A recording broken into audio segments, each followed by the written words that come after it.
Stop. Love forms bonds between us, but not to hold us back. They're meant to save us if we fall, or help us all climb higher. Why don't we just say we didn't know what the plot was and now Jones crying over the plot? They're meant to save us all if we fall, or help us all climb higher. Yes, things break beyond repair sometimes, but we can always build anew if our fires ever fades. It just takes a single spark to set it off again, no matter how dark things get. We can all help light the way. We can make this life beautiful for ourselves and for each other, and we all deserve to be here, whatever shape or color we come in.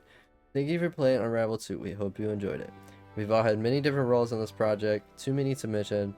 We try to move away from conventional hierarchies and let consensus rule. Communism game. It wasn't always an easy process, but when the goal is more democracy and equality, it's totally worth the effort. This game speaks with all of our voices, such as they are. We made it together, and we're happy we get to share it with you. That's That was so cute, but cute. I still don't kind of like understand what it was. Those were couples fighting. What? It looked like couples fighting. I know it looked like it looked like an angry dad yelling at kids or something. I like this. This is a lot less like, obnoxious and simple than the other game though. But It Takes Two? Yeah. We at Coldwood are only part of the story, though. It takes so many people and so much work to put a game like this together, and we're super grateful and pleased to have such wonderful and talented people to work with outside of our own studio. I don't get, like, was there an actual plot, though? Because, like, I didn't get it, but... No, so no. Like, the only thing that the made plot is sense was us- the end. The plot is us working together, really.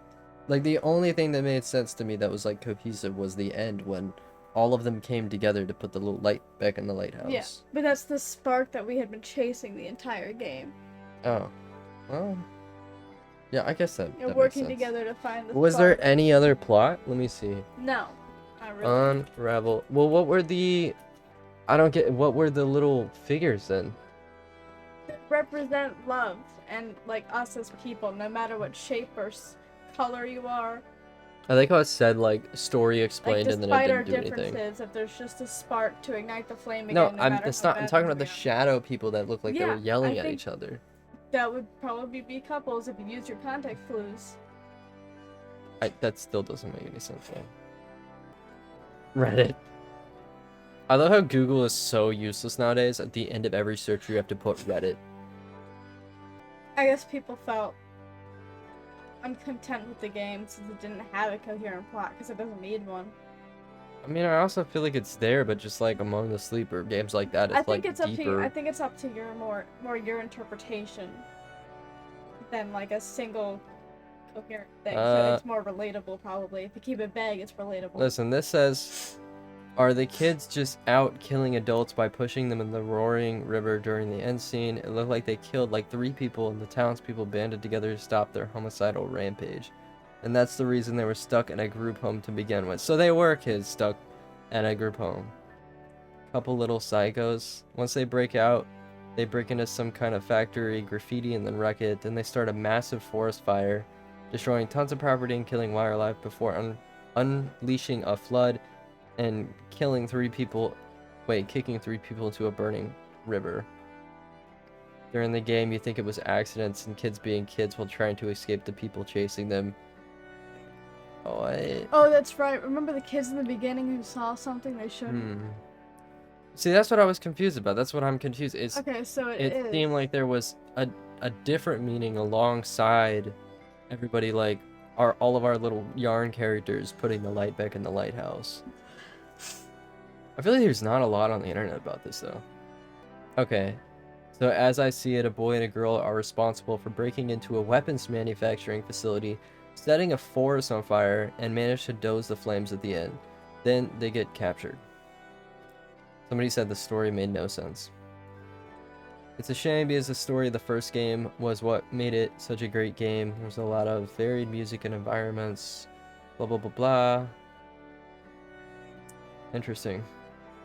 But the story didn't pack a punch. I just don't understand this story. Everybody seems to have like the same idea and questions though. Like, I feel like I don't know. I see the 2 points. I just don't know how they relate to each other. I don't understand it. Like, I see that it's kind of like a Life is Strange story where something's happening and then there's a whole bunch of destruction because they're running from something type deal. I know, but even the end didn't make sense because I feel like when you do see the ghostly figures, to me, it looked like a SWAT team or somebody creeping up on the kids. Like, what's all that about? No, that looked like a group coming together. I don't know what it was. I don't know, maybe the group coming against the kids that are doing all these terrible things. Oh, somebody did a review. It's sad that, you know, everybody feels the same way about the story, so it kind of has mixed reviews. Because, like, otherwise, outside of the two plots that are kind of, like, intertwining with each other, it really is a beautiful game. Like, really well done, like, It's the very graphics scenic and everything. too. I've never really said that about a game yet. Like, the scenic stuff, it's just like, wow, that's pretty. I know, it really does look pretty. It's good quality. See, okay, so what I'm seeing on here, especially with Reddit, is like, somebody said, I ignored the seemingly sad story, and my girlfriend and I laughed at our little yarn dudes. Like, that's, I feel like it's just like, it really does, like, I don't know, I don't feel like it's balanced. Like, I don't get it. I'm also really tired of this music. So I'm gonna mute it on stream and for our headsets so that I can think. The soundtrack is beautiful, but I feel like the music after a while definitely gets annoying. Dude, Oh, you scared the dog. I just sneezed so hard that I scared Dino. Hang on. You keep...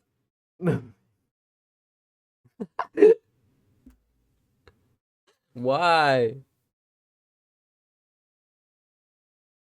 He's so cute. He's so funny.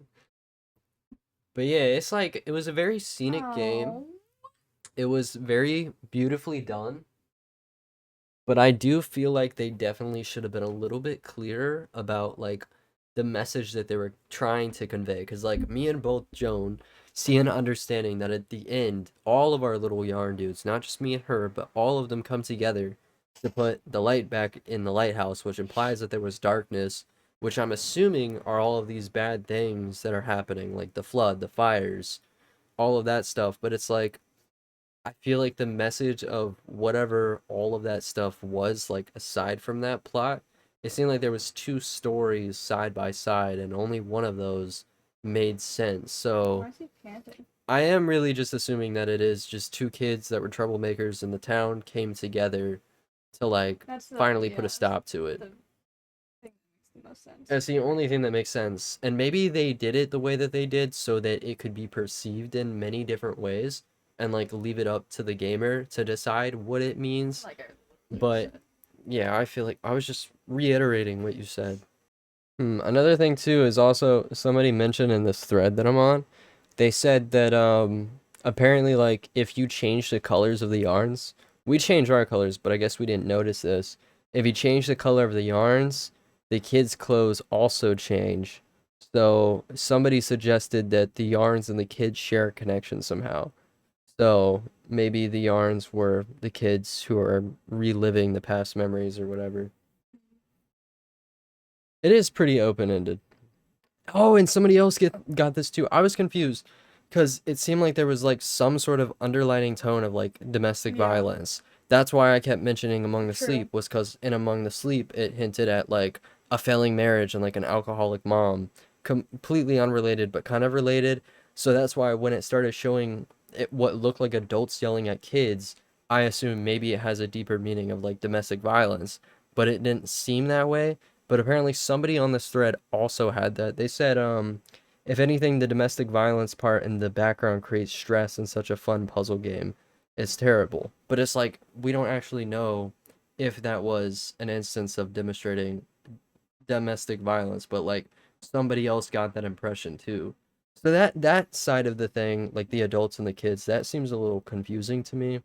So I wish they would have done that differently in a way that was, like, more clear. I almost feel like, I know that it's supposed to be, like, kind of like a chill indie game, which is maybe why it's done the way that it was done, and, like, it's supposed to be super calming, which is probably why there's no dialogue whatsoever. It's just music. But I almost kind of feel like they missed an opportunity. Like, if they would have had dialogue for the kids and the adults, wouldn't that have made sense? Anyway, I feel like if they would have had dialogue for the kids and the adults, it kind of would have told a better story. Like I feel like that would have made it make sense. But at the same time, like if they would have had a dialogue, then it wouldn't have been like as open-ended, which is what I'm assuming they wanted. I'm assuming they wanted us to kind of like perceive it in our own way and like take away whatever message it is that we got from it. And like everybody else is, I don't know, everybody's different, so everybody's gonna think something different, which is maybe what they wanted. So we know that that's the end of the game, but let me see what achievements we got, because that was another thing that kind of sucks, is like, I'm a really big achievement hunter. I feel like they should have made more story related achievements, because like having played this entire game now and we only got 9 out of 28 achievements, 90 gamer score out of 1,000 gamer score. That kind of sucks. Like if I play through a game, I would expect like at least 300 gamer score from playing through the story. Like it was not rewarding enough in my opinion, cuz like all of these are so hard. It says complete any bonus level, survive 5. I don't even know what that is. A lot of it is like harder achievements, which like I guess maybe I understand because it's a puzzle game, but I feel like they should have had a lot more story related achievements. Like you should have been able to get more achievements just playing through the game. Like the fact that we're gonna have to work through some of these and they're kind of hard. Like all of these are like in one go without dying. Like do you know how hard that is? And there's no like I don't think for this game there's like any difficulty control. I think it's just one difficulty. Like you can't pick between easy, regular, or hard. It's just like the same thing for everyone. Achievement guide and roadmap. Interesting. I actually only see a uh achievement guide and roadmap for the first Unravel and not the second one. So that's kind of strange. Although with the first one it says 3 out of 10 difficulty, which is pretty cool. I have the first Unravel, by the way. I just decided to play this one first because I think the first Unravel is only single player. So perhaps I'll play that sometime. Play that next. But yeah, we will see you Wednesday. Wednesday will be the next stream. Still streaming every Wednesday, Thursday, Saturday, 11:45 p.m. We'll probably stream before that, maybe do like a surprise stream. I'm just, if it's not on the schedule and I feel like streaming, I'll stream, but otherwise we'll just be sticking to the schedule. So I will see you guys. Thank you to everybody that tuned in. War Chicken and Zombie Killer. Highly appreciate you guys as always. And I will catch you later. Peace.